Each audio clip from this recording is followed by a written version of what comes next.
Adam news channel కి స్వాగతం సుస్వాగతం. ఈ రోజు ముఖ్యాంశాలు. మానవ హక్కుల పరిరక్షణలో మహిళల పాత్ర కీలకం. మానవ హక్కుల పరిరక్షణలో నేటి స్త్రీల పాత్ర ఎంతో కీలకమని human rights foundation AP women's wing chairperson G Sirisha అన్నారు. అంతర్జాతీయ మానవ హక్కుల దినోత్సవాన్ని పురస్కరించుకుని మంగళవారం కాకినాడలోని ఒక కన్వెన్షన్ హాల్ నందు ఏర్పాటు చేసిన సమావేశానికి గౌరవ అతిథిగా విజయవాడకు చెందిన శిరీషను ఆహ్వానించడం జరిగింది. ఈ సమావేశం నందు మానవ హక్కుల సమానత్వం, న్యాయం తదితర అంశాలపై చర్చించడంతో పాటు మానవ హక్కుల పరిరక్షణ ప్రాముఖ్యతను వివరించారు.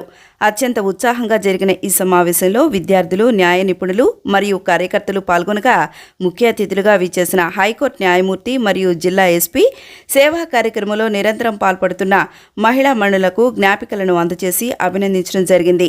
ఈ సమావేశానికి human rights state secretary AM Hasim, program coordinator B Krishnakumari, NTR district president Surekha హాజరై వారి యొక్క విలువైన సందేశాన్ని ఇవ్వడం జరిగింది. చూస్తూనే ఉండండి ఆదాం న్యూస్, నిజాన్ని నిర్భయంగా చూపిస్తుంది.